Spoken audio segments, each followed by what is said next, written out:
Kei te tipu tonu ngā wanga o te hapori o Tūranganui Ākiwa I te ngarohanga atu o te ko hunga ara o Lucas Ward.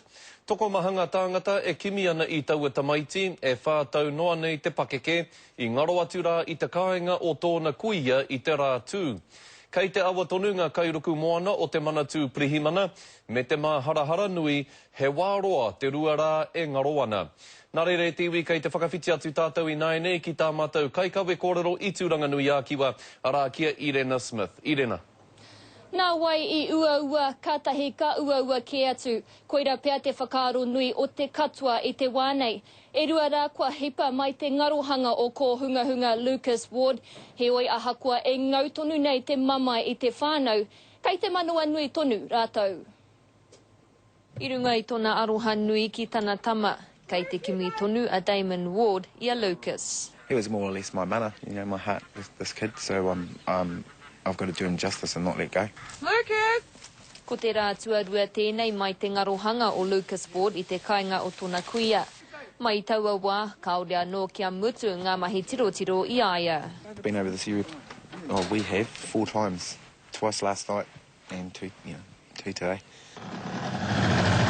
No te ata nei I hoki mai anō ai ngā kairuku moana ki te awa o Waimata. I waihape mai anō hoki ngā hoa o te hapori whānui. You come out here and you feel like, this is it, we're going to find him, come on guys, you're all full of energy, and then you go over it 4 or 5 times and you don't really know what to feel. You just kind of feel bummed out that you didn't find him. Aha kua te wā kua hipa mai tana ngarohanga, kei te manoa nui tonu te whānau, kaore rua ka kitea tā rātou tamaiti. You can't just give up tonight or give up tomorrow. You just don't give up. He's a little angel. You don't give up.